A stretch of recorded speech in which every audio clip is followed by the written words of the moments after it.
Okay, we're gonna start with our panel. Can everybody hear me? I know the sound on the portable is a little better than this one, but are you good in the back? I'm going to introduce our panel, and I'm really proud, and I was excited when I got a hold of these guys, and they all agreed to come. And in trying to decide what type of topic to have, I said, well, we've got to have something that's really controversial, something that impacts everybody within the industry, and I've said this over the last couple of years and reading Facebook posts, and you know, over my lifetime, religion, politics was kind of, you didn't want to bring it up, but it seems like the more I travel and the more I read, EPDs and genomic testing has fallen into that category as well, and it's almost to the point where you don't want to talk about it. But today we're going to talk about it, and we've got, I feel, an all-star panel to address some questions that we put together, and hopefully have a real candid, down-to-earth discussion regarding EPDs and genomics and actually data collection. With us today, we've got Mr. Dice Bolick, who currently runs Cutlope Angus with his brother Dave and their families at Staveley, Alberta. And Dice's wife, Adriana, is here today. Where is she? Just over here. She came down with Dice. The operation is made up of 500 purebred Angus cows with a focus of what will work for the commercial cattleman. While the focus has always been the same, tools used at Cutlope have evolved with the times.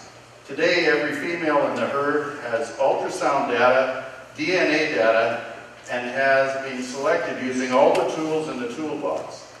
The bulls sold at Cutlope sell with DNA data and are retained to obtain ultrasound data come spring.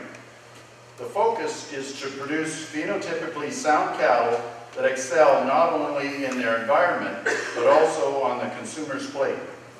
Dice himself has been an Angus breeder before Angus was cool, having been a 50-year member of the Canadian Angus Association. During this time, he was the president of the Alberta Cattle Breeders, the Alberta Angus Association, and the Canadian Angus Association. Dice and Dave's commitment to the Angus breed and the ability to accept new technologies has allowed them to be successful for over 50 years and be recognized for such commitment by organizations such as Certified Angus Beef. And I just want to quote, Cutlope was, and the Bolick family were awarded the inaugural award by the Certified Angus Beef. And I'm just going to quote John Stricker, president of the Certified Angus Beef. He said, "I can't think of any better example of people who are committed to excellence at every level of the beef supply chain."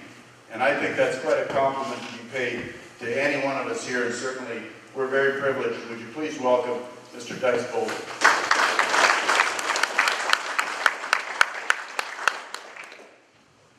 Our second panelist this afternoon is Mr. Brad Gilchrist, who owns and operates Gilchrist Farms with his wife Christy and daughter Peyton.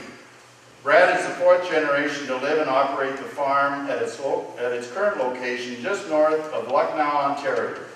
The farm operation consists of approximately 150 cows, where the majority are used to produce Angus bulls and females that are marketed through 2 annual sales. The first sale is hosted on the farm in October with numerous other Angus breeders across Ontario, called the GF and Friends In It to Win It sale, Angus production sale.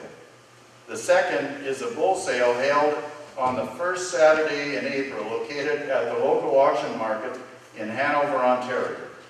Brad graduated from the University of Guelph with an honors degree in agriculture and is currently employed by CEMEX as the beef marketing specialist. Ladies and gentlemen, please welcome Brad Gilchrist.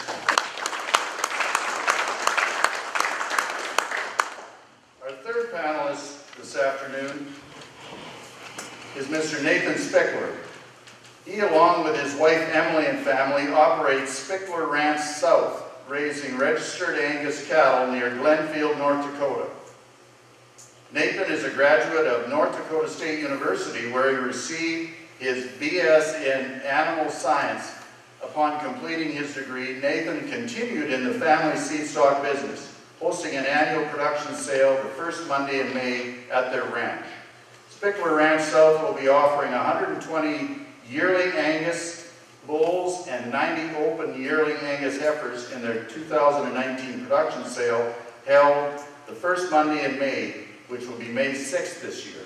Their entire sale offering will have genomic enhanced EPDs along with parent verification. Ladies and gentlemen, please welcome our third panelist, Mr. Nathan Spickler.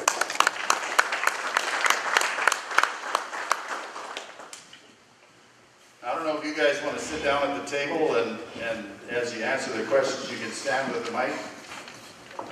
We put together 10 questions, and we're going to have all three of the guys answer the questions from their own perspective, and that's the whole idea. We've got three very successful cattlemen here, cattle breeders, and I guess the idea of this format is not to promote EPDs or promote data collection or promote genomics. It's to hear from producers who are successful at what they do using these tools.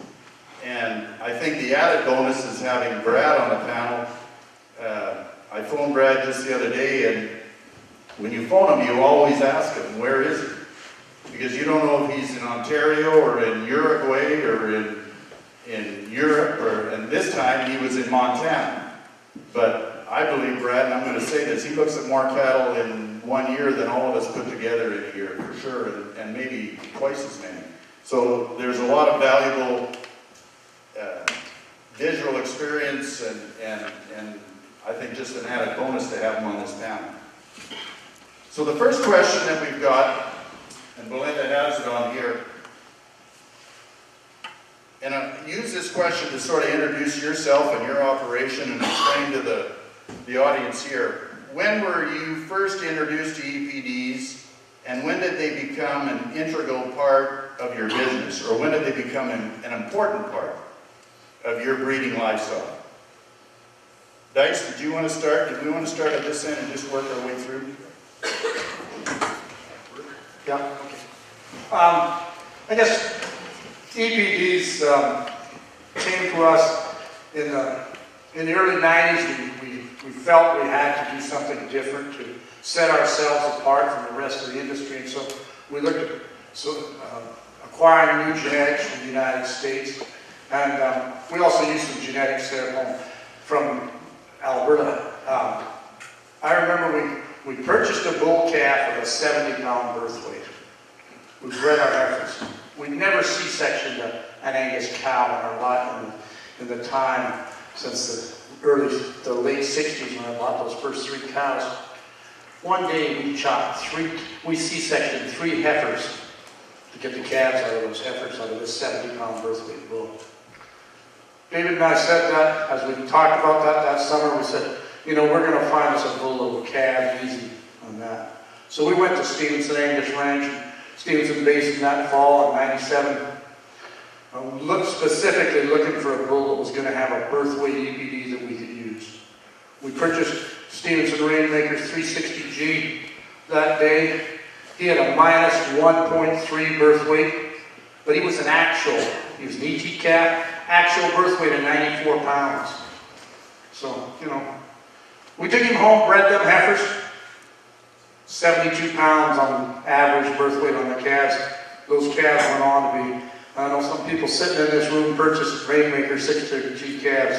They bred on well. That birth weight was right, and that accuracy was there. That's where EPDs first came into it, and we developed it on through the EPDs we used for our bull sale, and that we started using as the bull sale developed. We realized that we're selling those bulls in December, and they're not old enough to ultrasound in that. So we started doing having carcass EPDs on those. That's why we ultrasounded all the females and all the bull calves. We developed carcass EPDs on those cattle. Then when DNA came along, we could put the accuracy in those carcass and EPDs for the sale. And so that's why we're really confident in the genetic aspect of it. But that's how EPD started for our operation. And it's went on through our commercial clientele as they've been able to merchandise their calves on their carcass merits, on their genetic merits, through the lots, and those calves bring a premium to them. Thank you. Well, just thanks, Robin, for the warm welcome into the Saskatchewan Angus Association for having us here today. For me, when was I introduced to EPDs, I guess, is just when I started into the Angus breed. The EPD thing was kind of ingrained in us that it should be something that we should try to do and look at performance. And I think I was like a lot of young people at the time. I really didn't understand EPDs. I didn't understand the importance. I didn't understand how they worked. And I certainly didn't understand what a 3.2 versus a 1.1 EPD on birth weight was. So right from the very beginning, I was involved in EPDs. I guess as far as being an inaugural part of the business, I would say it was probably 5 or 6 years later that I really started to understand them a little bit more and the importance of using them and looking at them. So probably for the last half a dozen, 7 years, we've been using them fairly extensively as a part of the toolbox to select our cattle.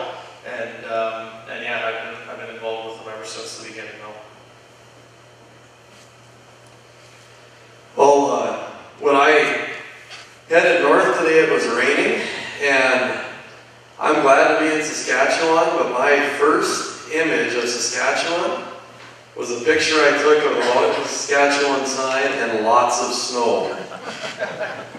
You guys should keep it north of the Peace Gardens for a little while longer here. We're not quite ready for this white stuff down in the States, but anyway, thank you, Robin, for asking me as well. Robin had sent these questions out. I suppose this is somewhat based on my age, but EPDs have been introduced to me since I've been introduced to Angus cattle, and they've been around in my entire involvement from my first Angus show heifer on up to when we were starting to sell bulls and growing our herd, and we've utilized them all along. And as the EPDs have evolved, initially it was basically birth, weaning, yearling milk that we were using, and as EPDs have evolved, there's been more numbers, and in the States with our dollar indexes, I guess they just continued to grow and grow as something we use in our selection decisions. This largely is a tool to go along with phenotypic analysis.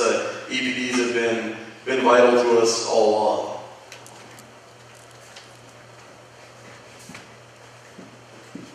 Okay, our second question, and maybe we'll work backwards. Nathan, if you want to answer the second question. What was or when were you first introduced to genomic testing? And what was your feeling about it? Was it a negative thought or was it a positive thought? And what has been your evolving opinion regarding genomics and genomic testing? My very first reaction to genomics, or first time that I remember really seeing it, was a Charlet ad, probably about 10 years ago, and they had marked that this bull was the most tender bull in the whole world. And my first thought is, why are the Char guys doing this? And why is that the first place I've seen it promoted? And from there, I started to, I guess, want to learn more about genomic testing. Our first actual, I guess, interaction with it, we had done a few elite sale cattle, and we're going to do these cattle, and I'm thinking to myself, and I still think this, my first thought was, if we do these, man, I hope this is right, because this could really affect us positively or negatively. And if it's not right, it's a good answer, we're just going to run with it. That was my first thought. We did about 6-8 head that first year, and I'd have to say I think we were marking 10 traits. It was a gene-seq test, and honestly, I don't think I learned a lot from that. There wasn't a lot of markers going into it. There wasn't a lot of data behind it at that time. the scaling wasn't as accurate or as detailed as it is now as far as how they perform for different trades, but I was still intrigued by the science that was coming, and we would have done a few head in the years that followed those first ones, but never at a very high level. And I guess my evolving opinion, Robin, would be that as it has evolved, I truly feel that it's getting more and more accurate. In the States, we went through 5 recalibrations where they've aligned the genomic data with all the phenotypic data that's been collected, where they've correlated all the DNA with our birth weights, or our production data, performance data, and pedigree data. And every time they recorrelated, there was always a number shift. And sometimes it wasn't maybe in our favor, sometimes it didn't affect us, sometimes it didn't matter, but we were always shifting the more and more data we had. And now in the States, we're on weekly EPD runs, and they went to a single-step methodology where our DNA is incorporated weekly into our EPD runs, so we don't have the major swings that we had when they recalibrated. And so I guess my opinion with the way that it's being handled, I don't know how you guys handle it up here, but the way it's being handled in the States with the single-step methodology where DNA is going right in to our EPDs weekly as we're doing our EPD runs, I feel like that it's just continuing to get more and more accurate the more and more tests that we get into it. And I believe back in June, American Angus had tested just over 500,000 animals. I believe is this the press release that came out this summer. So there's getting to be a pile of data behind these genomic tests and EPDs that we have. So my opinion is that it's getting more and more accurate all the time. My opinion also is we have to keep submitting our phenotypic data. We're going to continue to carcass ultrasound, evaluate cattle in large contemporaries at birth, weaning, and yearling, so that our raw data is as accurate as it possibly can be to go into helping build a data set with all our genomic data, so that when they're analyzing all this, American Angus has as much data supply from us to help make it as accurate as possible as the science continually evolves. And I guess for myself, again, from the first reaction to genomic testing, I think was very positive. When I first heard that genomics were going to come out, I thought, Jesus, is going to be a really good tool to add to the selection tools that we can currently use. I think it does add a lot of accuracy, and it takes a lot of the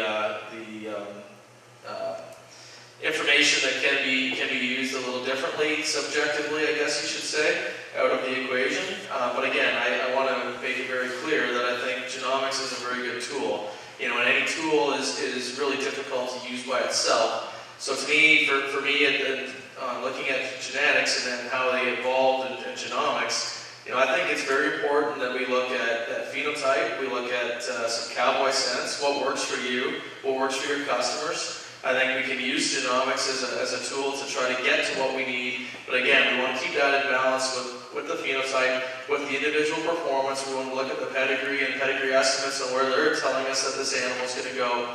And if all the data is telling us that we're going in one direction, I think that the accuracy behind what we get on that is extremely high.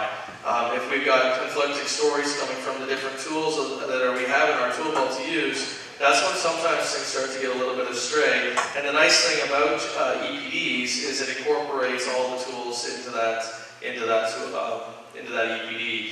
Whereas we look at genomics and genomics solely on its own, it does start to get to be something that we do need to add in other tools to make that selection criteria. So if we're looking at genomics just solely on its own, I think there is a lot of accuracy behind them. But again, I struggle to be the guy that sits behind the desk and breeds cattle based on what a bunch of numbers are. I think we need to take everything into consideration and pull the phenotype and the performance, the actual data that comes in, and the genomics all into one pool, come up with that EPD, and use what makes most sense with where we are in our program, where we want to go, and what we can use for our customers. Thanks, Brandon. Yeah, I think I don't probably going over the same ground again with as far as what the two panelists have said. But we did have one hiccup with our genomics as we started. About the third year we were doing 50K data for the bull sale. The yearling weights came back and we were in the low 72 percentile on all the bull calves. For the 2 years prior to that, those calves had been in the high 30 or in the 30 percentile bracket. And our milk number was the one that really bothered me more, where we were in that 45. So we were right in the middle of the milk EPD as far as this. That year when that milk number came out, the average on those bull calves was 94. So we were at the low end of the milk. These cows didn't milk anything. This is the same cow. This is the same same 150 cows, well, not the same 150 cows from the population. So we questioned that, and what we got back from Zoetis and that at the time, they told us, well, the Canadian Association, you know, we had missed a couple of calibration jumps, and they tried to jump 2 calibrations at once, and so they were telling me that our cows were in the same. The Canadian cow herd, its average milk profile should be it would show in the 95%. David and I questioned that because of the fact we said, well, that's okay, but I would suggest that we have more American pedigrees in our cow herd than the majority of Canadian breeders do. So that doesn't really follow. So we questioned it. The next year when they got the calibrations right, it worked out, it all straightened out, and that was the thing that bothered us at that time. We felt maybe our postal code was more influential than what the data was doing. So it's not always right, but it came back and it was right. So that's, you have to look at it and give it an opportunity to work. And that kind of leads me into our third question. And by the way, if you've got any questions, we're going to open it up at the end of it. We've got 10 questions. If you've got questions you want to ask the panelists following our session here, I would suggest maybe making some notes or writing down, and we're going to welcome your questions at the end. But Dice, that leads us into our third question. In the past, and I've got twin purchasing bulls, but I guess you could say females that have not been 50K'd, have there been times when a genomic test has come back totally different than what you thought it should be? And did it change the EPDs negatively or positively? And how did you deal with the resulting change? And did you market, use, and assume the resulting tests and EPDs were accurate? And the second part of this question is, and in the end of the initial results of the genomic test, was the test accurate? Did it prove to be accurate, or was it not accurate? Well, in an example I used previously, no, the data wasn't, the genomic test as it originally was presented wasn't accurate, but it worked out to be accurate. We haven't purchased, when we purchase a bull anymore, he has to be 50K, he has to have EPDs, he has to have carcass data that we can use, and so we try to, if a bull, if he hasn't been 50K, we want him 50K. If he can't be 50K, we aren't going to buy him. Have you ever purchased bulls in the past that weren't 50K'd and then did them after you got them home? No, not since we were pretty, no, well. So there's certainly times where we purchase bulls that have not been 50K tested, and there's times where some of those bulls do get 50K'd after the fact, and things do change. So the way that the EPDs work, and I'm sure most of the people in here are aware of this, but there's a formula that happens in the background that we plug the raw genomic data into, and the EPDs get generated based off of their ratios, their contemporary groups, pedigree estimate, and then again the genomics once that test comes about. So again, when we're looking at bulls, and we want to always make sure that again we've got the story all pointing in the same direction. And it's no different than if we want to look at a single trait and we look at a female that typically has low birth weight calves. We breed her to a sire that typically has low birth weight calves. typically that calf is always going to be low birth weight, and it probably will come out that way. Well, if the genomics reads that, the pedigree reads that, and the individual performance comes out at a low birth weight within the contemporary group, then we can be very confident and that's what that calf's going to produce. What happens though is sometimes in the pedigree there's going to be a little hiccup thrown in there where somebody breeds low birth weight, and then they'll throw a little performance sire in there. And sometimes that's nice where the genomics do come through and tell us what that individual is possibly going to breed on. And I think that's where some of the different stories come out with the genomics. You know, genetics isn't, and Kajal can speak to this when she gets up, you know, genetics isn't a perfect science where we get 50% of our genetics from our sire and 50% from the dam. Some traits will come through heavier through the sire, and some traits will come through heavier with the dam.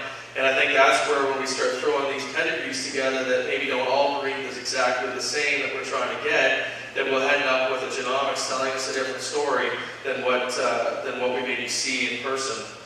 So yes, cattle that aren't 50K can change fairly drastically after they've been 50K.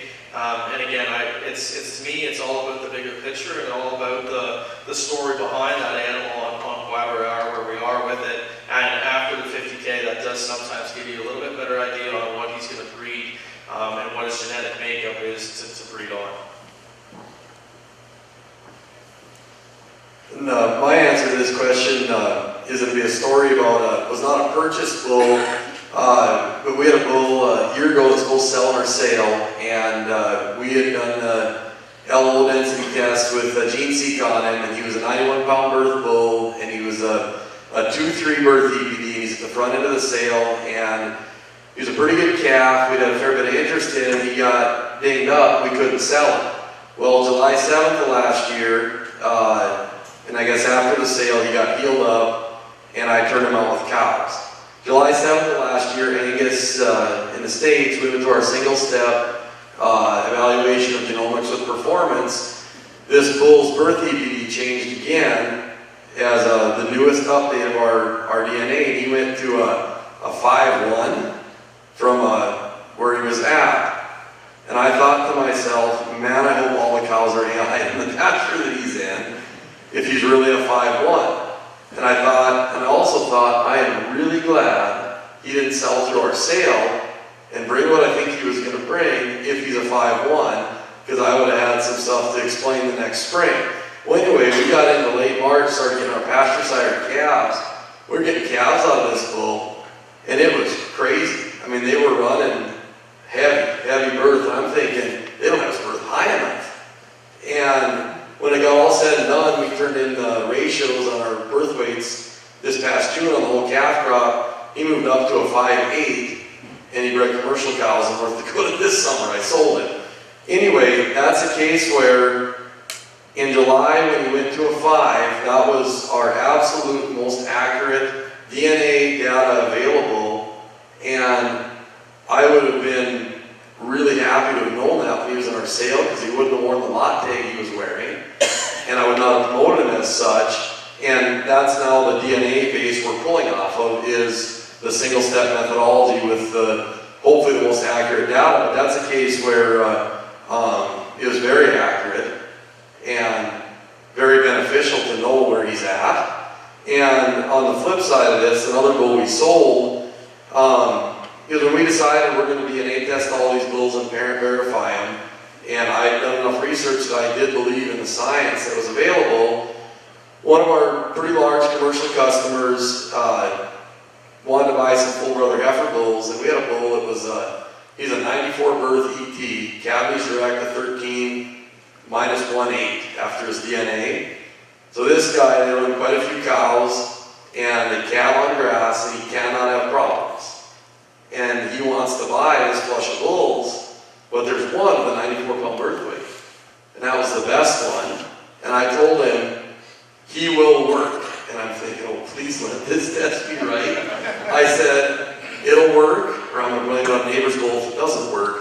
So I told him, but I said, buy it. I said, buy them full brothers. I said, this science has evolved to the point that I believe in it. And I believe on this big birth ET out of a big birth recent cow he has a heifer bull, and he bought a bunch of bulls this spring again, and said heifers calve unassisted. So that's a case where I guess I didn't really answer the question because I'm not buying these bulls, but I'm selling them, Robin, and I feel like having this genomic data, like that particular ET, calving his bull with a 94 birth, prior to being DNA tested, I believe he was right around a pedigree parental average of a 0 CD8. And so with the DNA into his EPDs, he went from a 94-pound birth weight bull that's probably a heifer bull to having DNA, having to be able to say, he's a heifer bull, this is going to work, and if it doesn't, he's still guaranteed. So we'll figure it out, but I believe in it enough that it's going to work. So I guess I've had, that's two examples of stuff where the tests are accurate with where we've come with this science at this point. Has there ever been a time where you found it wasn't accurate in your operation? I can't say that it was like wildly inaccurate, like to the point that I was just like vomitatious after I experienced what I just had happen. But there's been times when, like for instance, the bull was a 5'1", went to a 5'9". I mean, was that accurate? I would consider that's accurate enough. We knew he was a big birth sire. And I've had it where, for instance, a herd sire that we did recently, his weaning dropped. I think he was a 65 with no calves. And with the DNA test, he dropped to a 58. Now with 144 calves on record, he's a 61. So I mean, they're accurate enough to where I haven't been just like, oh my goodness, what are we doing? So I guess no, I haven't. I think it's just been a wild fail. Okay, and our fourth question, if Dana White could get up here. Better setup. Good. That's such a good technique. In making your selection for replacement females at home, what emphasis is put on EPD/data versus phenotype and cow families? I guess I'm going to answer this with another story. We had a commercial customer this last winter that was going to run the GeneMax Advantage test on all of his replacement heifers, test offered by Zoetis, and he was going to keep the top 40 scores. Yeah, the way that they ranked them for their correlation of maternal and carcass nuts, he was going to cut it off right there. And he calls me, and he says, I got my test data back. And I said, okay. And he said, I don't know what to do. He said, I don't keep records like you guys do, but I got a heifer that's third from the bottom, that's out of a cow that's 10 that I've kept 4 other daughters out of.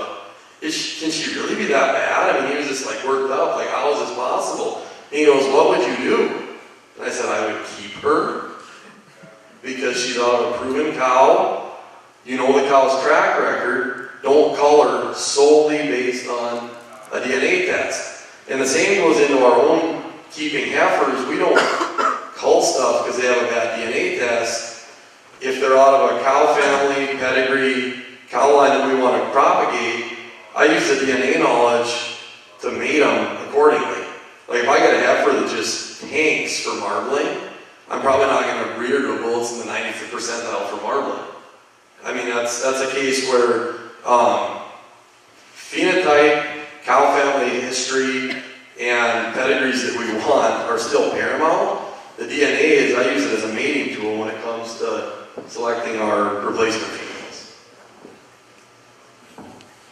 And I would probably echo the comments there a little bit as well. So at our place, for me and what sells in both our female sale and our bull sale, first off is phenotype. So if a guy walks in the pen, he doesn't care if it's a -5 birth weight or if it's a 3 or a 4 birth weight EPD. If that bull looks phenomenal, he will purchase that bull in Ontario in the market that I've got. Now that being said, birth weight is important to a lot of guys, so I do have to keep that in mind. But as far as the carcass traits, I'm probably in a little bit of different position than what both of these gentlemen are. In Ontario, I would say that there's very little emphasis put on carcass traits, and because because of that, because that's our client base, I've probably put fairly little emphasis on carcass traits as well from a breeding decision standpoint. So again, our customers demand phenotype. We have to have good-looking bulls that are structurally correct, on a good set of feet and legs, and they have to come from dams that have phenomenal udders. That's the number one thing for us to be able to sell cattle, both at the bull sale and our female sale. So the second most important thing then is EPDs, and then have EPDs that are accurate to represent the cattle. And again, I want to go back to what I initially said, and I think to me it's the bigger picture. It's a balanced breeding approach. I think we've got to have cattle that look good, that can perform. Sometimes we get breeding cattle for other industries, and I mean, we do show cattle quite a bit, and I think in the show ring, we really focus on phenotype. And anytime that you really get focused on any one particular thing, sometimes we get off in a direction where we're really chasing that one particular trait. So in the show cattle industry, for me, we really get chasing cattle that have overall eye feel and design and structural soundness. Sometimes when we get looking at that, we give up a little bit of that overall performance. And I will admit to doing that in some of the show cattle, that we can feed performance into these cattle, and we feed for this phenotype that we're looking for.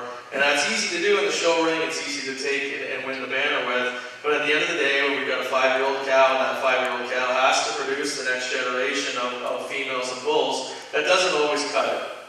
So if I use it from a phenotype standpoint, if we get single trait selecting, and I'm using phenotype as a single trait, we can get ourselves into a problem. But we can also get ourselves into a problem if we start single trait selecting on the EPDs and the genomics as well. So if we start single trait selecting for performance, or we start single trait selecting for EPDs, or for low birth weight, I think you can also get yourself pigeon-toed into a corner where that's really, really hard to get out of.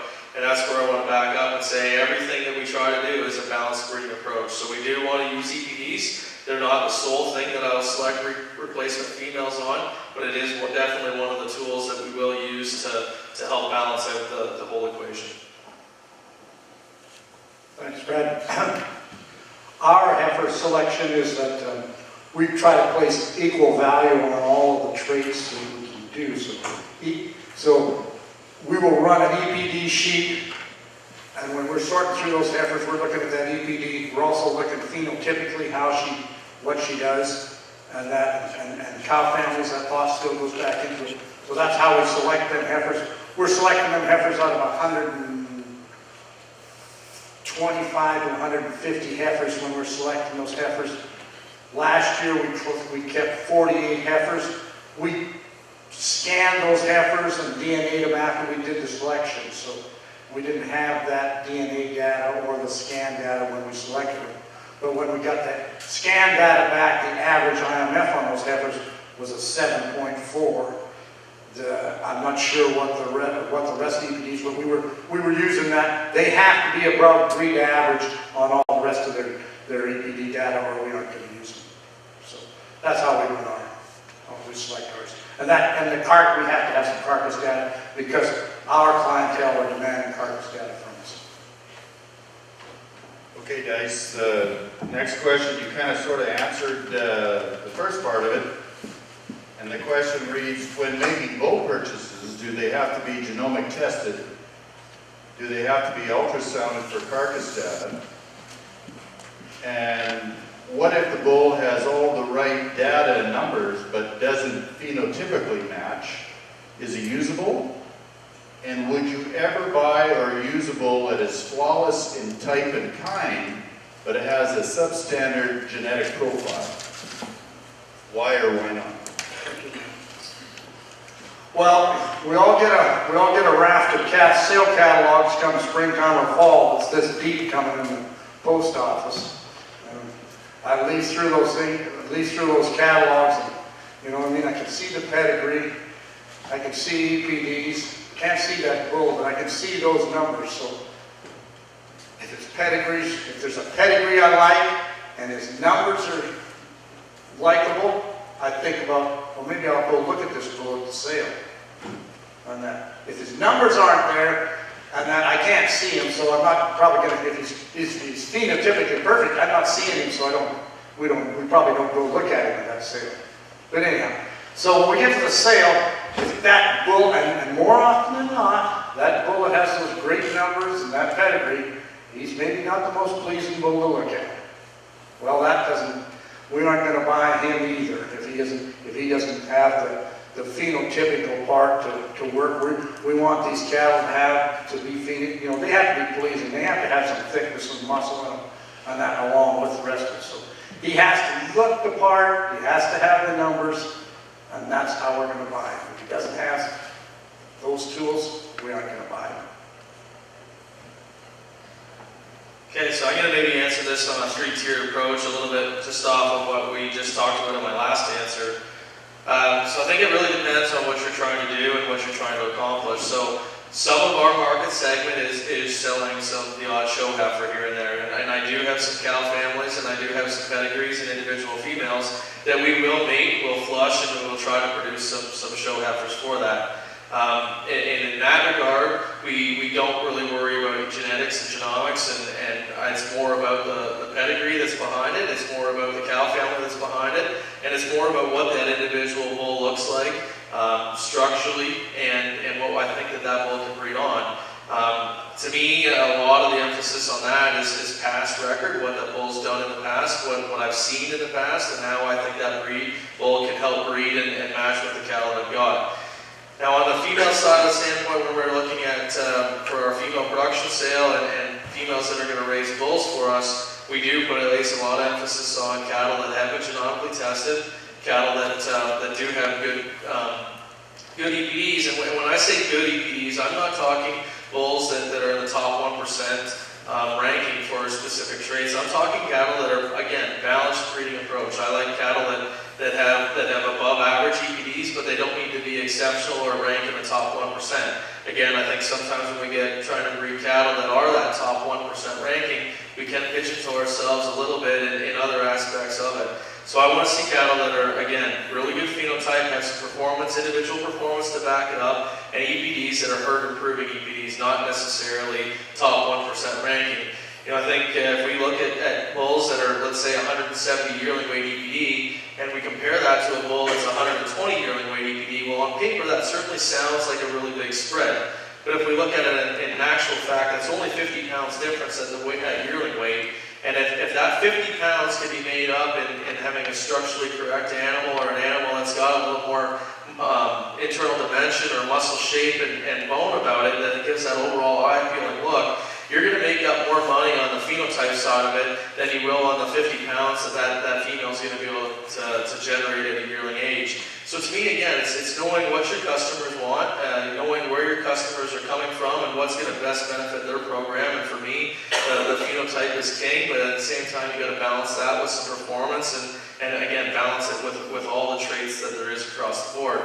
And then on the third tier of this, I think when we look at this globally, I think we need to really, again, understand the market that we're purchasing these bulls for. There's certainly markets that are very focused on specific traits, and there's markets that are less focused on specific traits and where genomics maybe aren't as important. So I think it depends, again, on the market that we're purchasing bulls for, and markets that we're going to market these cattle for to best match up the individual bull that we're purchasing to be able to go to the market that we're marketing it to. This is question number 5, right? That means we're half done.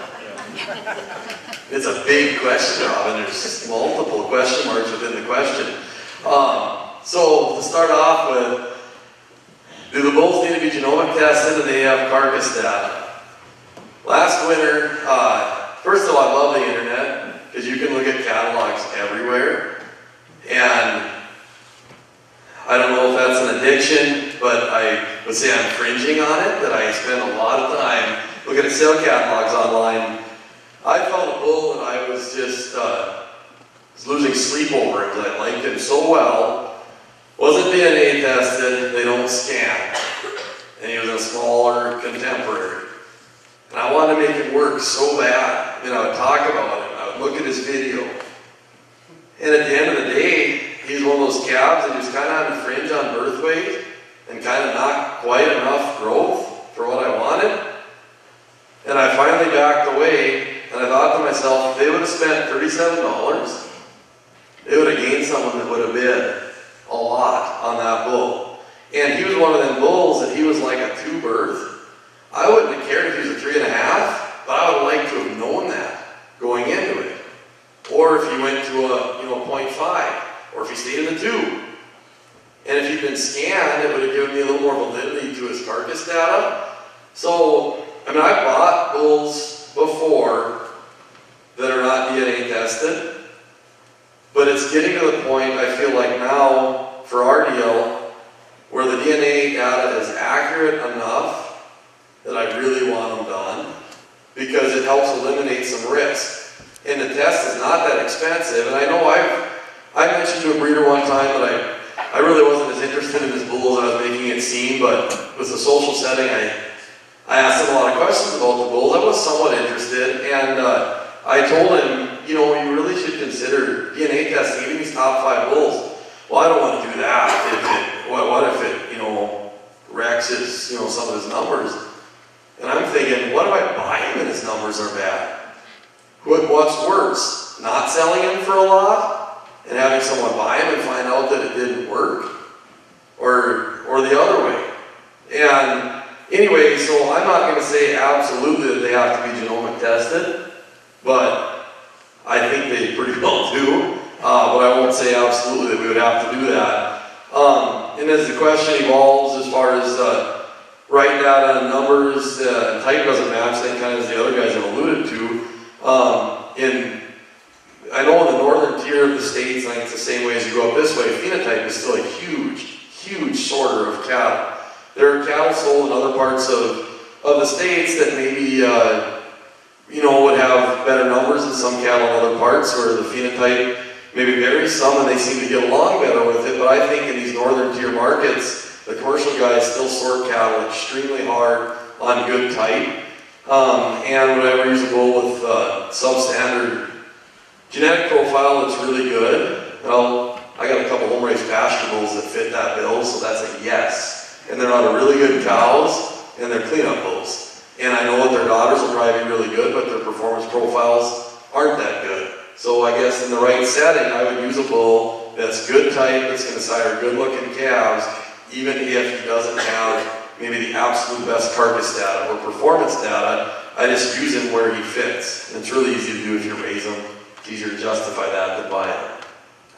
Okay, just moving on to question 6. And I know maybe in this question especially, we're getting a little redundant. You guys have answered the questions, but I'm going to go down to part C on question 6 and just give us your opinion of carcass data and collecting ultrasound on individuals. I know, talking to the technicians, it's hard to get breeders on board with collecting carcass data. Let's just talk about that in this question. Like, how important do you think that is? How accurate is it? And as a breed, or even as a species within the food chain, like, is it important, or is it just another selling point? Nate. Well, I think you could also start off this question by saying, is it important to know what they weigh at birth? Is it important to know what they weigh at weaning? Yearling? Is it important to know how they ratioed for those traits? I feel that it is, very much so. And along the same lines, I want to know how they scan. We finish all of our steers, cull heifers, so we're feeding out to kill weight. I guess harvest weight would be recorded. Better say harvest weight. We finish all our cattle to market weight, so we know how the bottom end of our calf crop, bulls and females, we know how they grade, we know how they hang, we know where they are. And so I've seen it all the way back to actual raw data. So getting to the question of ultrasound data, absolutely I agree with it. I agree it's a very important tool, and I think it's something that has tremendous value. Because it, I guess we actually scan our steers also before they're harvested, and with carcass data, what I've learned is the harder you feed stuff, the bigger the ribeyes can get. Our steers will average more ribeye than our bulls. They also weigh more than our bulls. But we have ratios. So our bulls, Our biggest ribeye bull might not be the biggest as somewhere else or this or that, but you can see how he ratioed within his herd. And the same with marbling. And also, I feel it's very important to present back fat. And I know sometimes guys don't like to do that, but it is what it is. And like if I come looking for a bull and you don't give me back fat, I'm going to find it. I'm going to ask you until you tell me what the back fat is and how you ratio. Because I want to know that, because that all goes into making the best decision of how was this calf managed. That's great, he's got a 17.7 ribeye, but has he got, you know, a 155 back fat ratio? I want to know that, what went into it, or did he grow a lot, he's really lean, etc. So I guess I fully agree with it, and I know commercially that's something that our customers have really embraced, is the fact that big ribeye bulls have more muscle. That's a real straightforward thing to preach to our guys, and they've really embraced it, that if you need more pounds, also select for bulls that have more muscle. And I guess one other thing, if I may preach a little bit about finishing cattle, what I have found is that Angus cattle marble. Absolutely. We would be a well subpar marbling herd at our place. And I'm obviously not a marketer, I wouldn't tell that to a group of Saskatchewan Angus breeders, but the cattle absolutely marble when we harvest them. And that's something that I found is really interesting, is like when we select bulls, we select for muscle. Because the one thing I've learned is we can't get enough muscle in Angus cattle. Because they're going to marble, but they need more muscle to offset yield grade, back fat with yield grade. And obviously the cattle that we're feeding out, our cattle were not good enough to be bulls. I imagine if we fed our bulls out, that they would probably grade better than what the steers do. But it's just been really interesting to me, finishing cattle the years we've done it, the fact that Angus cattle marble. So when we're selecting bulls, I want muscle, and I don't want to go backwards on marbling, but it's truly one of the things that I am not going to put a lot of selection emphasis on it, because I know that straight Angus cattle are going to marble. And just looking at the first part of this question, one of the things that I did want to talk about was it asks, do we use them as a marketing tool or to advance your genetics? And for me, I'm going to say that I do both. And initially, when I first started into the Angus thing when I was young and a little naive and thinking you can grab the bull by the horns and just take things over, you know, I thought I could sit behind a desk and take this really good EPD numbered cow that I had and breed it to an extremely high EPD bull, and we all of a sudden we got this calf that was top 1% ranking in a number of traits, and he looked phenomenal on paper. When I went up to the barn and looked at this bull when he was 15 months old, or even any time at 12 months old and 8 months old, I hated him. He was tall, he was flat, he didn't have the shape and the dimension that I was looking for, and he didn't have the capacity. But when we put this bull on feed, and he did perform. And he ended up coming out at, I think he was like 1,600 and some pound yearling weight. I can't remember exactly what it was, but he was our heaviest indexing calf, and he did perform when he was given the feed to have the genomics and the genetics come through. So from a marketing standpoint, I used it the wrong way at the start. I tried to make this calf that on paper was genetically the best thing that we possibly could have, and you tried to market it based off of what those EPDs have. And to me, that was the wrong way to go about doing it, and I learned it from trying to do it in person. That was the last bull that we sold that year. He genetic or phenotype just did not match what his EPDs were on paper, and even though he was really stellar on paper, he was not really great in person to look at.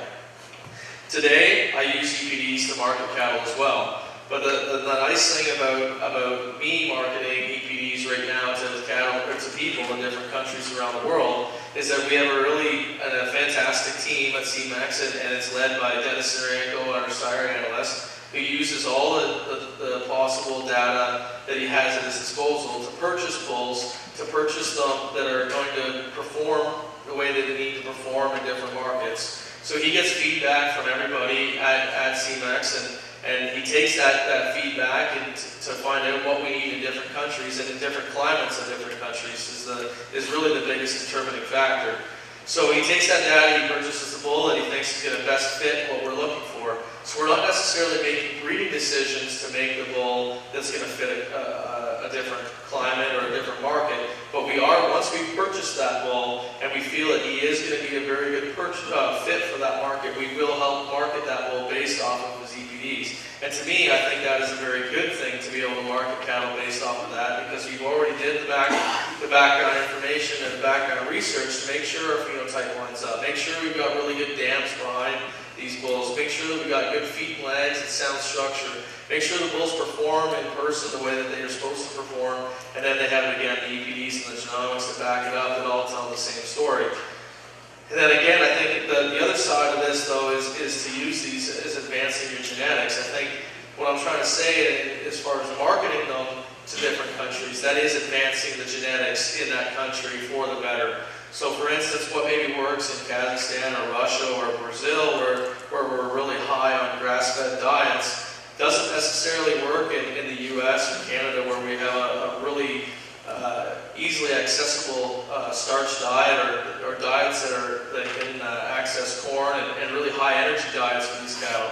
So again, if we look at, and I'll use the fat as an example on the ultrasound side of things, if we go into countries that have really high positive back fat, some countries really appreciate that, because they go in and on grass they can end up with harvested carcasses that they get paid a premium for, because they don't have too much back fat on that carcass, but again, it protects the carcass enough that they still catch the premiums. Whereas if we took a positive back fat bull and we put them on a really high starch diet in either Canada or the US, we're going to get slammed with some penalties because we have too much back fat on those carcasses. So I think, again, it really depends on what the customer is, where we're marketing the genetics, and if you're using it for the right reason. I think marketing them based on the EPDs is a very beneficial aspect of the industry. Right. I think this, as we use genetics in our program, we try to, when we've got a set of bulls that we're selling, you know, we aren't gonna, the guys aren't gonna all want carcass cattle, they aren't gonna all want birth weight cattle, they're gonna want, you know, we try to cover that whole spectrum. We're gonna sell carcass bulls, we're gonna sell low birth weight heifer bulls, and we try to sell performance bulls. So you gotta have all that data available to use them. And so we use the ultrasound as far as being able to send, it was our ability, it gave us the ability to increase those accuracies on some of our genomics, on our carcass data specifically, because we're selling those bulls in December. We're selling them as 10 and 11 month old. You can't do ultrasound data or have that you can't do ultrasound data that early. So that's why we use ultrasound data at that time. And you have to do ultrasound data. You still have to have some raw data to make genomics work. You don't have that accuracy or that raw data going back into the program, your genomic profile won't work. They have to have that data to make the DNA work. So it's a case of using all the tools. So are you really comfortable with the ultrasound? Yes, we're comfortable with it, Robin. We started ultrasound, as I was telling you, that was when we were having EPDs. Well, we felt that we had an opportunity to be on the same level as the Americans. We started ultrasounding at the same time the US did. We've always did cup ultrasound because we felt we were at the same level at the same time as what that client was, that market was, and so that's how we developed that market. So we're very comfortable with it, Robin. We saw that the DNA has shown that it does work. Our next question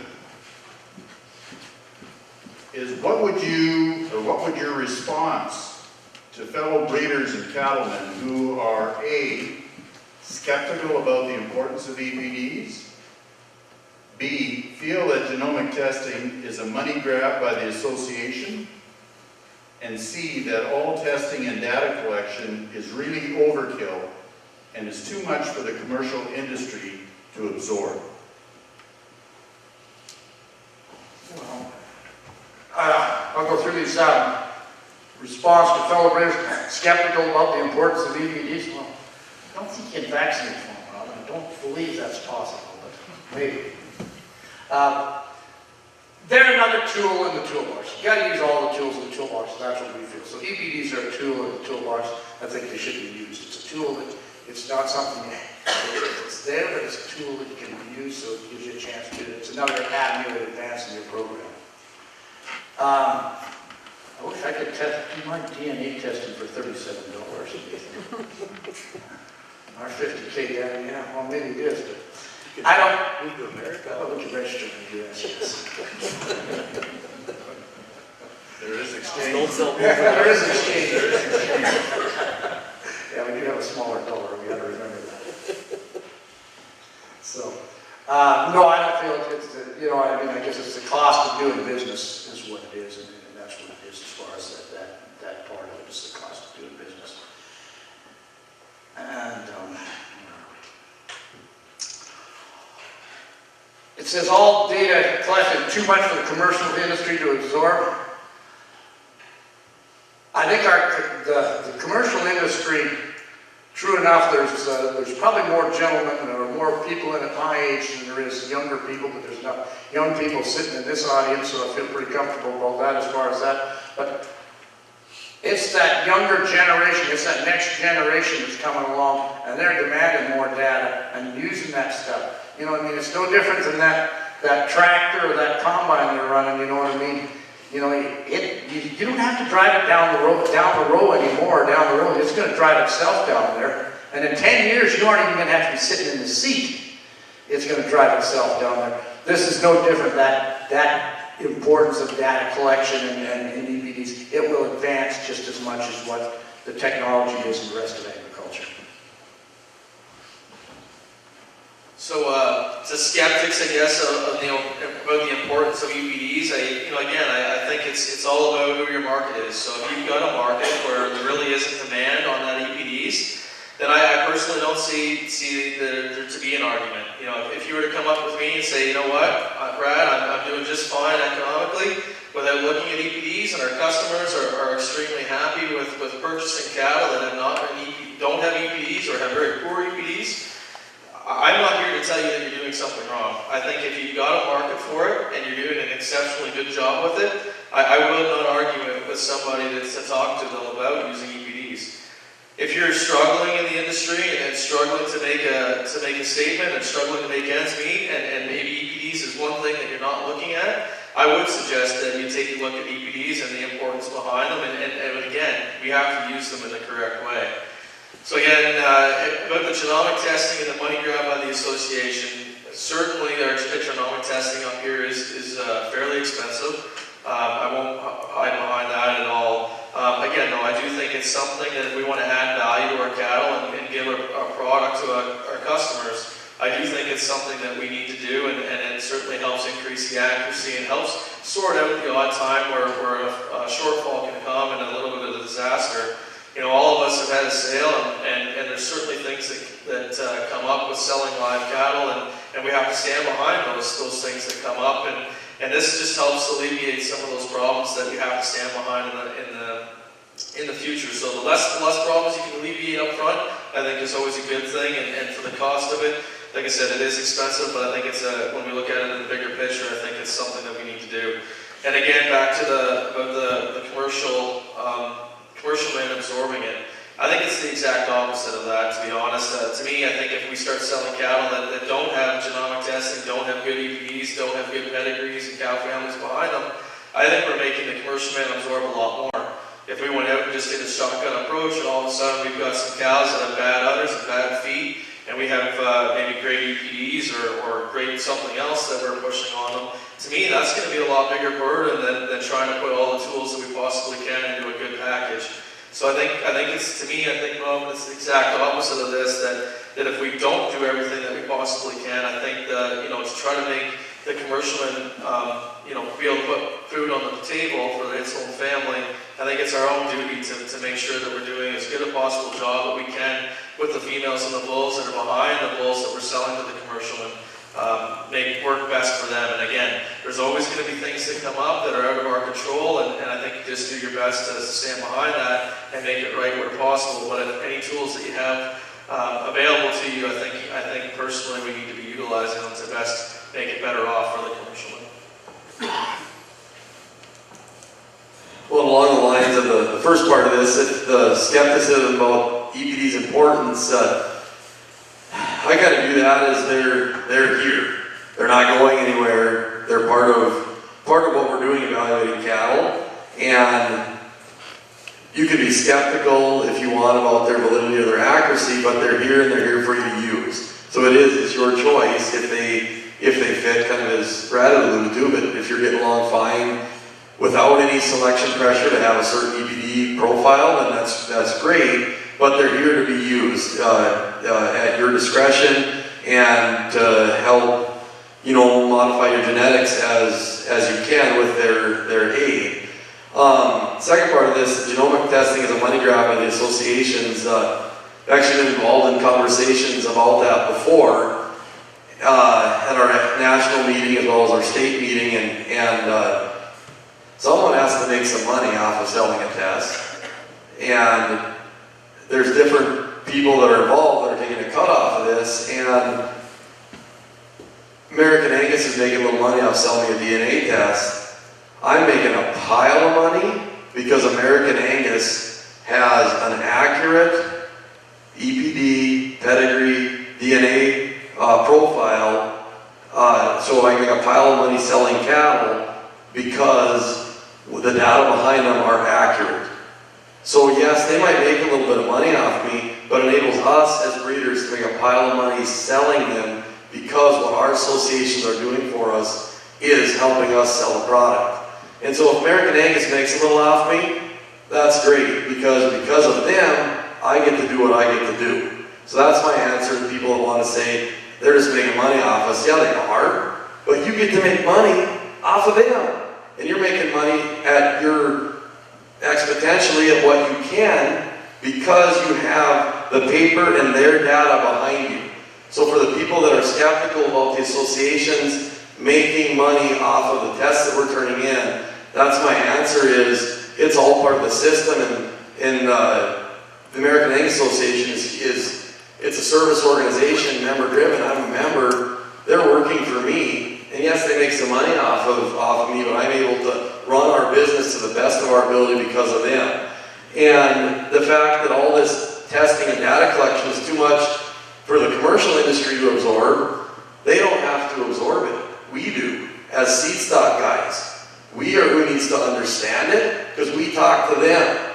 They don't have to absorb, oh my gosh, he was in the 97th percentile for CD, but in the 45th percentile for birth. We need to tell them these bulls we're selling, they're parent verified and their EPDs are genomic enhanced. Their EPDs will be the equivalent of having 15 progeny turned in with a high density test, and it's higher and lower, I guess, as far as progeny, an average of about 15 progeny, so it's like a proof on a yearling pasture sire when we sell these bulls. They don't need to absorb all this stuff. We need to communicate the bare bone facts to them of why what we're doing is the way it is. And so I guess I don't think that testing and data collection is overkill.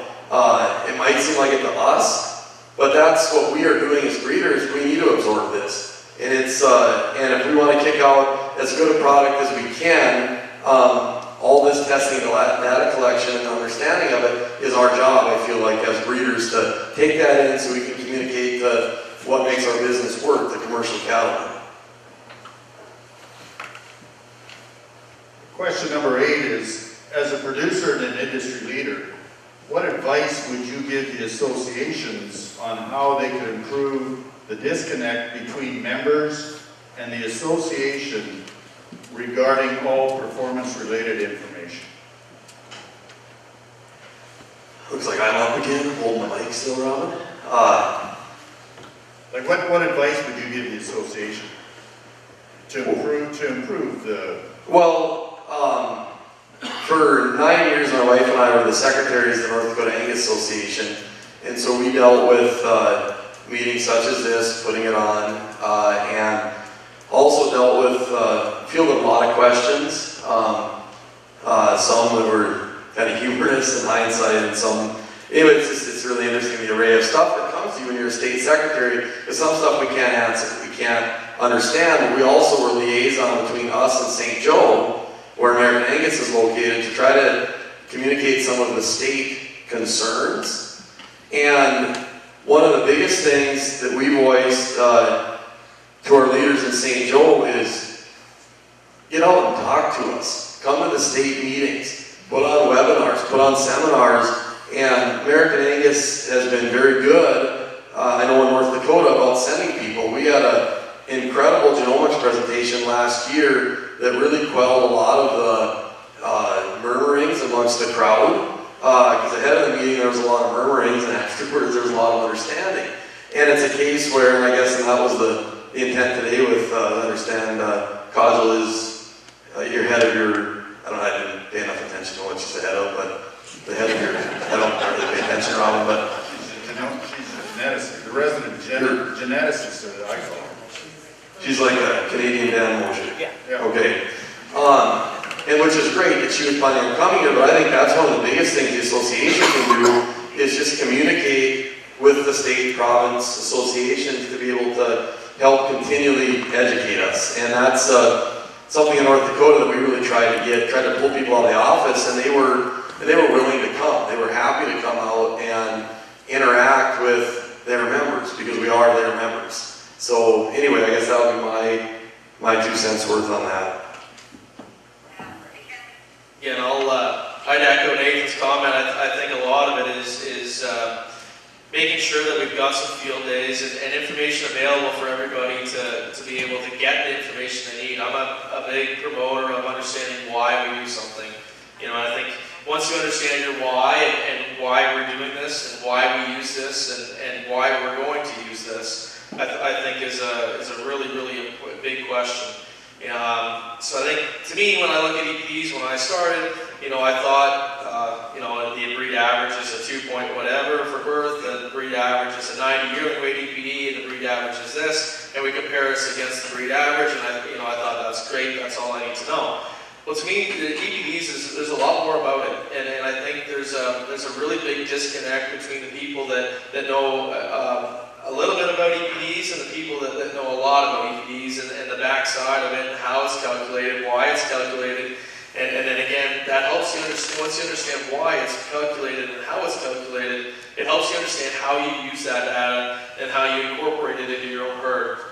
So to me, again, I think from an association standpoint, I think these boring field days that sometimes aren't really well attended, I think if we can make them a little more exciting somehow, that's up to somebody else. But I think if we can make them exciting, we can get people to it, and I think if we can show them the importance behind understanding the why on some of these EPDs, to me, I think that's really the biggest thing. And maybe even today's technology, webinars are super easy and able to access, cross country if we have them really often. But again, for me, I think the understanding of why the EPDs are what they are and how they can be used, to me, is the biggest thing for the association. Is try to get that the behind the scenes thing that not everybody understands. Maybe get that out of the front. Thanks, Brett. I think Nathan and Brad have covered this pretty well, but I think also we maybe need to put this into our juniors more, into our junior program. That's where we need to try to teach the EPDs and how to understand EPDs, is to these young folks that are grasping technology and that today more than what we as overbreeders have. They're the people, they're the next generation that's going to have to grasp this and use it and move this breed ahead. And this breed has the opportunity to be, control, be the large elephant in the room, which we already are, but we'd be bigger. Well, that's that response dice kind of leads us into the 9th question. And if we want to get the youth involved, we know where most of the young guys are dialed into, and that's the show ring. So the next question is, do you feel that EPD should be given to judges and incorporated at major livestock shows? I was one of those young juniors once upon a time, a long time ago. And yeah, it was great. The social aspect of shows and that is fantastic. I do believe that probably the judges should have access to EPDs. EPDs are a lot more heritable than a set of clippers and a can of glue. So that's my thoughts there. That they are part of an animal's DNA, his numbers. They are there to be considered. So I feel they probably should have, that they should have access to that data. I guess I'm not going to give a real clear answer on this one. I'm a little on the fence on it myself. If I put myself in the judge's shoes and I was presented a set of EPDs, I certainly would hold on to that piece of paper the entire time that I'm judging the cattle, but I would first judge them based on phenotype. And I think if we've got two cattle that I feel I'm splitting hairs between for you know, two positives or two negatives, and I'm trying to decide which of the two evils I'm going to go with, I would use the EPDs to help use that as a tool to split those cattle. So as far as should they be presented to all major judges, I don't think that there's an issue giving them to judges. I personally wouldn't have a problem showing them to a judge that has the EPDs. I guess I would just hope that the initially in a show were based off of cattle and a phenotype. And I guess initially I would like to see the phenotype being judged with a secondary opinion on the EPDs. I'll answer kind of briefly on this. I agree that I think it'd be fine to have the judges have them. And it would definitely be a tool, especially if you're trying to make a close decision. But the winner of a major show, we don't have to use that bull.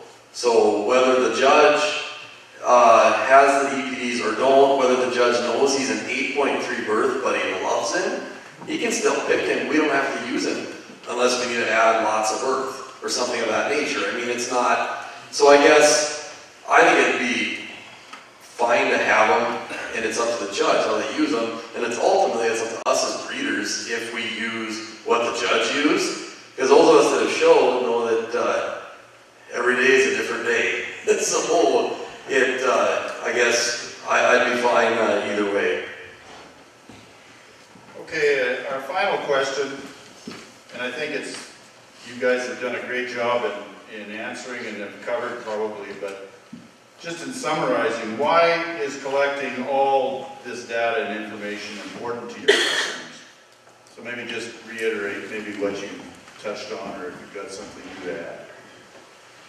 I don't think I really have a lot new to add. Just when we're selling bulls and females, they're guaranteed. That's our guarantee, is that they're guaranteed. And by all the data that goes into this, it makes it a lot easier to guarantee stuff.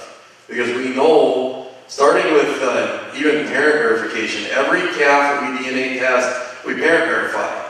If we're selling a Cavanese bull and he doesn't have the right pedigree, you could be setting yourself up for a wreck if stuff isn't right. So I mean, I feel this is it all comes into the encompass of trying to sell the best product possible with all of our data from birth to ultrasound to DNA to parent verification. It's all part of trying to present our customers with the best possible buying experience. And we want our customers to be our customers, not to be a customer that went on because what he got didn't work. And at least by having the most complete data set, we can present to them the most educated selling option to them. And I'm going to deviate a little bit here. Is that a box of Allflex TSUs under that table? Does anyone know? RFIDs. Do you guys have TSUs in Canada? Can you use them for your DNA testing? Yes? Yes. Yes? It's wonderful. We collect at birth on every calf born. The whole tags and go in. We first notch them with a TSU. And that's something that I know Angus just a year ago let us officially use TSUs. But I know I've talked to you before and they said, I don't mess with hair or blood. Well, with TSUs, it makes it just wonderful to be able to collect DNA, and you can do it simply at birth. It doesn't affect them one bit. So if you get TSUs and you get about 400, they'll come in a box just like that. That's what threw me for a loop. So anyway, that's kind of my side thing, is that the DNA testing and gathering the samples has gotten to the point that it is extremely easy, along with the sample gathering science keeps evolving as well. So anyway, I'll pass it on to you other guys. And I think that collecting all the data and information that we possibly have to make informed decisions is very important. You know, we live in a world of big data, and the data is getting bigger and bigger and bigger, and anymore a lot of this data goes into computers, and the computers spit out the outcome that we're supposed to be doing. You know, I think in some senses that's good, but I think again at the same time we need to use this data, and again we need to incorporate a little bit of cowboy sense into that data to be able to best back up and make that breeding decision with all of the data that we possibly have. You know, you don't go buying a car without finding out what its fuel economy is or what its safety rating is. You know, you find out all of the stuff that's behind that car and why it got rated the way that it did, and then you make your decisions based on that. If you want a car that's a little bit higher fuel economy or lower fuel economy, and you're willing to give up some safety rating for that, then that's a decision that you make. But you have all the data and the tools at your disposal to make that decision. I think that collecting all the data and that, it's important to our customers. You give them the opportunity to produce the best product available, the best product in the industry. And that's Angus beef is the best product in the industry. And that's why we are there, because we collect more data than any other breed in the industry, and that data goes to produce a superior cattle. Well, ladies and gentlemen, that concludes the questions that I outlined for them. I'm going to open the floor up. Would there be any questions from the audience to our panel at this time? Sheldon. As a breeder who hasn't done any genomic testing and maybe somewhat skeptical, but open to the idea of starting down this path, where's the place you would implement that to your program? Would it be on your bulls, your marketing, or on your replacement female side? So I guess my personal opinion, again, it depends on what you're doing currently, but initially, you know, half of the herd it comes from your females, half from the bulls, and it's probably the easiest to implement on the bull side of things. And I think, to me, from a breeder standpoint, if you do want to put that into it and use it as a tool, I personally see it from the bull side of things that's the easiest and fastest way to have an impact on your herd. I would agree with Brad on the bull side, and something that initially when we very first did it, we did like just the top tier of our bulls, and as we evolved into this, decided we're going to do all the bulls. On your very front end bulls, yes, you can have some genetic outliers you can identify, and you can maybe hit a home run, but we've seen more success in the middle to back third of bulls, where you identify this bull really is a heifer bull. He's a -2. He only ratioed, 96 at weaning, but we can really promote this. Or, this bull really has this or that, and we've seen more benefit in the back middle, back third or so of the bulls, because you can add value to cattle that maybe don't show as much value. You can maybe identify what's actually in there. And yes, it's great on your front end bulls. Like if you get a genetic home run, that's awesome. But it really, I thought it really helps throughout your whole calf crop to identify bulls that you could add value to throughout your whole offering. Did you want to add anything, Dice? No, it's contradictory. I think it's important to have that data on the bulls, especially if you're selling your bulls, and that as far as going to your commercial clientele, those bulls they buy, that one bull, that's half of their genetic potential, their cow herd. They're running 500 cows, and they got 25 bulls. That's, it's good. That they can do it with 25. Not have to worry about 500s. But you're a seed stock producer, so you should do it on your females, and then increase your female on the female side of it. Do your DNA on the females and do it as that, and so then you improve your cow herd so that you have more opportunity to use different varying bulls across the industry. You have more opportunity to identify what you need in your cow herd, what bulls you need in your cow herd to make your program work. So if I can just quick summary, I guess, of what you guys have said, is if I want to use them as a marketing tool, I'm better to pull out my bullpen. If I want to use them as a selection tool, I better use them in my female herd. No, sorry, what I was talking about is not from a marketing standpoint. I would say that you want to select the bull that you're going to use based off of his having good EPDs that follow his individual performance, that follow what his pedigree estimate is capable of saying. To me, it's a selection tool, definitely not a marketing tool in this case. And if I may expound on the comment with doing your bulls, presumably half of your heifer calves, or your heifer calves are sired by the same sire as your bulls. And so if you're in an instance where you've never done it, you're only going to spend X number of dollars, say, on it, my logic is by collecting genomic data on your bulls, you're getting genomic data on all the sires that are influencing your cow herd and your calf crop. So you're helping enhance the whole data set, but you have a better marketing opportunity on your bulls that you're selling, and they're immediately paying for your tests that you're putting out. Because we initially started with bulls, and that was my logic, is that it's going to indirectly help our entire data set, but it'll directly impact our bulls, which we're selling. So that was my logic with how, and ultimately, do them all, if you can. But I realize that, what does a test cost up here? 40. You get parentage with that? We're not that far off. Is that, I guess exchange is that, rate. that's GC? Angus or Angus what? GS. Angus GS. Angus GS is how much? It's $40 up here. 40? And that includes parentage and genetic defect test, right? And the markers. Now what about 50K? What's that priced at? 37 with no genetic defects. Okay. Yeah, I just got a text from 7. Kajal Sheldon. She said, do them all. She's ordered. She's ordered an entire calf crop. Is there any other question? Wes? I have a question for, like when you went over, you said you went to Stevenson's and bought bulls. When you decided you switched over, and probably thinking back, guys, we're about to say, you probably had a lot of Canadian genetics in your cow herd at that time. So when the system got switched over to the American, our Canadian cow herd got decimated as far as the numbers on milk and that. So do you think you were buying better cattle or just better numbers?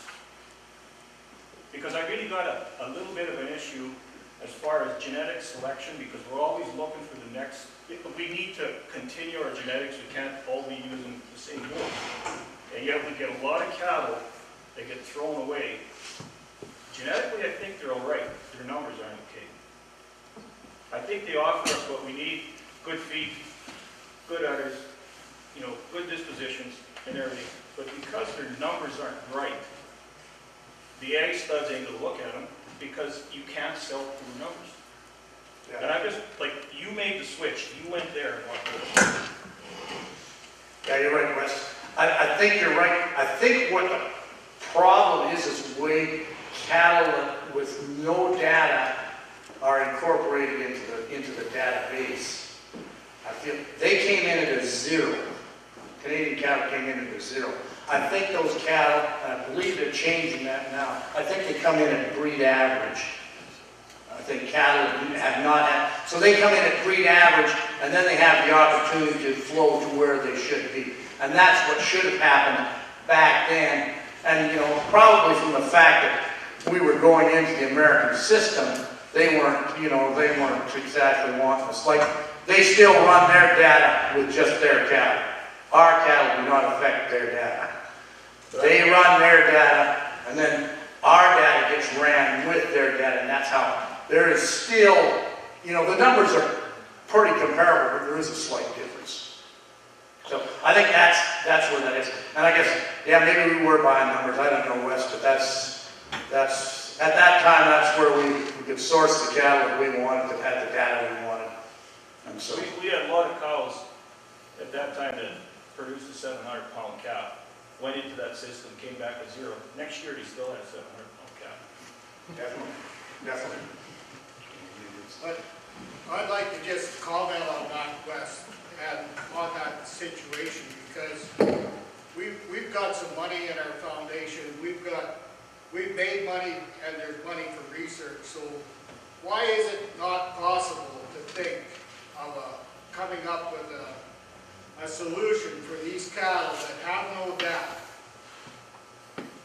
to put them into a system, segregate them if you like, into a system? Because what Wes is talking about is very evident here in Canada. Last year, especially in the north, you get up into the north, there's a lot of really good genetic Angus cattle in the north. They have no dam numbers whatsoever.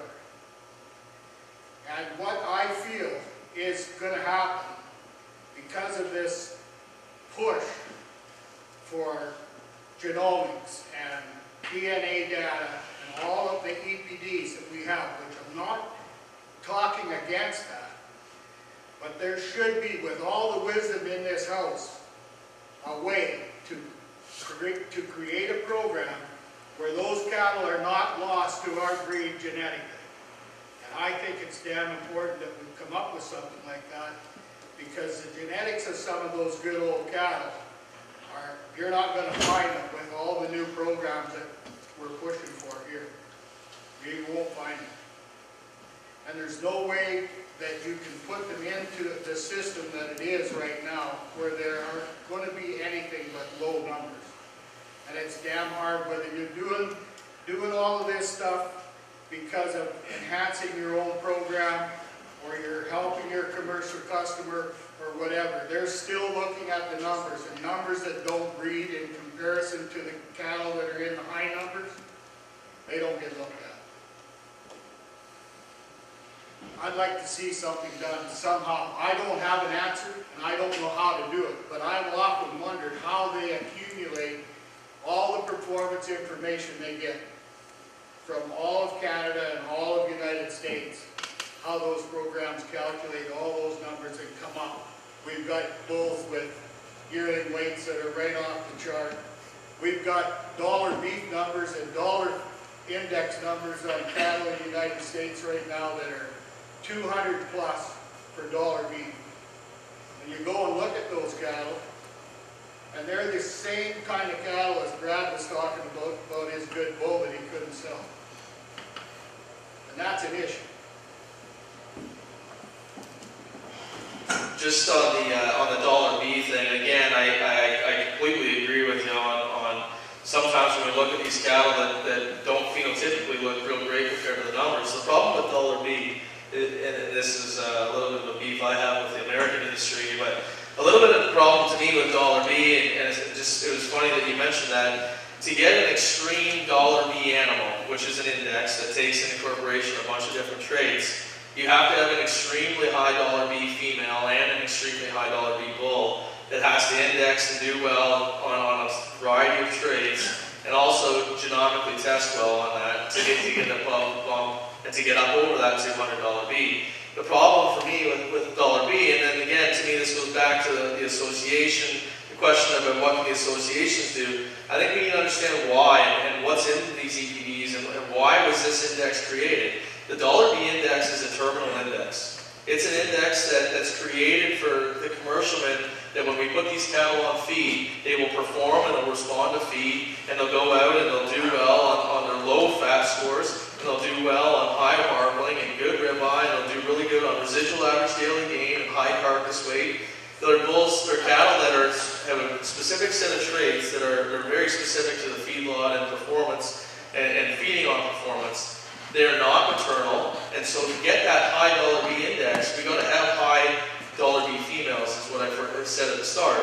Those females were not selected to be maternal and to look maternal, and to me that's one issue that we do need to look at. So when we're single trait selecting or talking about single traits, we really got to be careful in understanding why and how that animal was produced. We've, and it's unfortunate just because of the day, but we've got Kajal waiting online to give her presentation. Is she?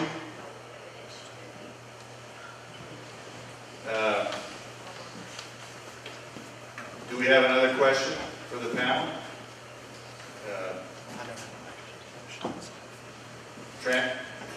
Andrew, I see you, Trent, both at the same time, so. One thing that beef cows can do that no other species can do is convert forage to edible protein. And one of my big concerns with EPDs at the grassroots of them, it's not the idea that we have them or the fact that they're calculated, but it has to do with how we perceive them and how our industry commercially perceives them. And ultimately, we're all genetically wired to think more is better, unless you're talking about birth weight or fat, and then less is better.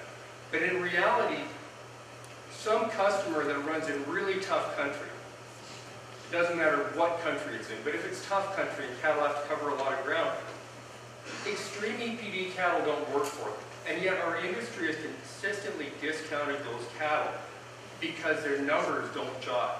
And so we've got, on one side of it, we've got an education component where the industry, the biggest part of the industry, does not necessarily understand if the EPDs are a description of the cattle, what set of parameters fits their operation.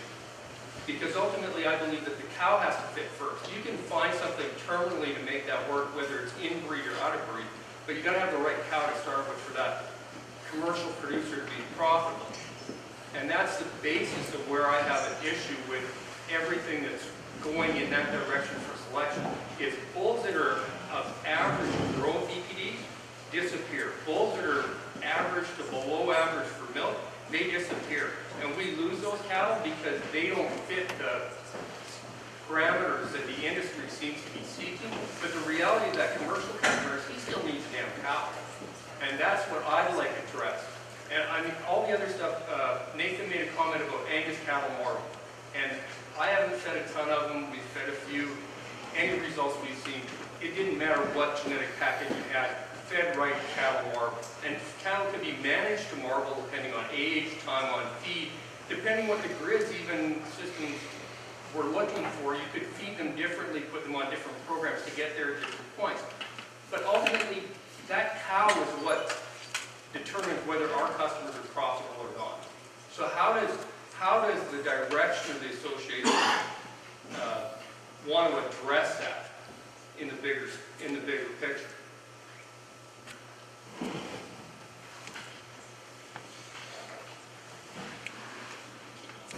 I guess, was that directed more at us or the association? Well, or it's how? a combination, and Brad, I'll point that at you first. This is the standpoint that you're involved with CMAX. And you did mention that you pick cattle differently for different markets. But I don't see anything on the Canadian market that, has a, we have all these terminal indexes as you speak, but we don't have maternal indexes, and maternal, some people want to equate that with milk. Well, high milk cows at my place die when they're 4, maybe when they're 3, because they come up open or thin or whatever, and they're gone. So, I mean, there's a balance we strike. My customers are no different. No, and I think what you said there at the very end, I'll repeat it again, I think is it's a balance. Again, when we are selecting a bulls, Dennis is going through the bullpen and he's looking at those bulls based on what we're looking for to fit a specific market, but he's not only looking at those bulls. There isn't a bull that we buy that he hasn't either seen the cow in person or had a very, very reliable source see that cow, where we can make a determination on how good her feed is, what's her udder like, and we make those calls based on what her phenotype is. So again, I think, and back to the fact about some of these cattle that are lower performing that are getting lost in the industry, I agree that a lot of the genetic companies are really focused on the elite of the elite, and they're looking for that top 1%. We're looking for the cattle that are going to be able to rank in that top 1% for a variety of traits. But I think if you look at the program that we're trying to do, and it's really, again, a balanced breeding approach. And I think personally that the cattle that are in the top 1% ranking, they can offer an industry and they can offer a breed or something to use, but just know what you're giving up in using that specific trait that you're looking at. Whereas I think if you look at an animal, a specific animal, that has a more balanced breeding approach, maybe he's not in the top 1%, maybe he's only in the top 20% or top 30% or above breed average for that. We're looking at improving. We do want to move the breed forward and try to use breed improving EPDs. But again, we got to understand what we're giving up to get the extreme outliers that are really moving the breed forward for those specific traits, because they're giving up something. And again, back to the show side of things. These cattle that have a little bit of a more show pedigree and have not been selected for performance, they have that extreme phenotype and they fit that mold for what some people are looking for in the show ring. The cattle that have that extreme growth and extreme carcass traits, you know, they fit that mold for what they're looking for. But the two worlds do not meet in the middle. And you don't get that extreme performance and with that extreme phenotype. You can get a very nice combination of the two, but you're going to give up something to get the combination. Brad, yeah, I think that's right. But we've got to remember that the ultimate end of all this breed is to produce beef. It's not one of their show cattle or that, is to produce beef at that packing plant. And if we don't, you know, you're saying that all Angus marble? No, all Angus is not marble. There's as much variance within the Angus breed as there is within, across the spectrum as far as Angus. True, Angus marble better than any other breed, but there's just as much variance within the Angus breed as there is across the breeds. And that's pretty easily proven. The cattle that are identified to fit the certified Angus product, only 30% of the cattle that are identified fit that product. In Canada, it's less. It's closer to 20%. Of the cattle that are identified for certified Angus, there's only 20% that fit that. So there's 80% that don't fit that criteria as far as those specs. Do you not feel that that is somewhat a product of the lack of a grid system and the fact that our feeders aren't feeding for that purpose? There's no value in it for them or no added value? I think that's fair enough, Trent. I think that is the lack of the grid system, and that in Canada. We see that in our program where we're selling cattle, trying to sell cattle to those feedlots that feed on a grid system. But that grid system is not available. It's not as available as much in Canada as it is in the U.S. or that. What my concern is that if we do not improve that thing, the Cargills, the JBSs of the world, they will grasp that, and they will be the people that put out the genetics. They will eliminate us from the industry. They will be putting out the genetics. It'll be no different than the hog industry or the chicken industry. It will be determined by those large players. They'll be the guys that are selling the semen to the commercial people out of bulls they want, and it'll be all carcass cattle. There won't be any. And whether it's a feedlot or a packer, they don't really care whether they're paying you enough money for your calves, as long as they buy them cheaper, and the same with the carcass. You can't get data from the packer, you don't get data from the feedlot operator to pass down to the cow-calf guy. So somehow we have to grasp that and get that changed. BICs and that, I think we're going to have some talk about BICs and that later tonight. That may help the situation some. But that's my concern, that if we don't address that issue, we will, agribition might be the Westminster dog show. I want to clarify my marbling comment. I was meaning in a relative sense relative to other breeds, Angus marble. Because our cattle don't all make CAB that we're selling. There's still room for improvement, but I want to clarify that. I'm just saying in a relative sense, Angus are going to marble. If you compare to a continental breed or something of that nature. And I think some of the potential loss of good maternal genetics or lack of hard push to them, if you will, is maybe because of these high EPD cattle, high percentile cattle. They cover such a big appeal. So if you have a semen company marketing or such, and they bring in these bulls that are high trait bulls, they can cover so many people. But I still believe the Angus breed in the US and Canada is big enough and diverse enough that we can almost crossbreed within our breed, because there's still those kind of cattle out there that are just good cattle, and we just have to be diligent to keep after them. And the comment about some of the true Canadian type pedigrees or such, that's something we've never dealt with in the States. But that definitely is something of concern. If you have cattle that are good cattle and they're not getting evaluated accurately, just with the way the numbers Chase is and everything is going, that is definitely a concern to not lose sight of really functional cattle that do perform well. I don't know how you folks do that either, but that's also a very good point to keep track of, I guess. I don't think I really answered your question, but I hear where you're coming from. We're gonna, Codgel is ready to give her presentation, so I'm gonna call Sheldon Kyle up. He's our president of the Saskatchewan Angus Association, and he gives some presentations. Let's give our panel, let's go.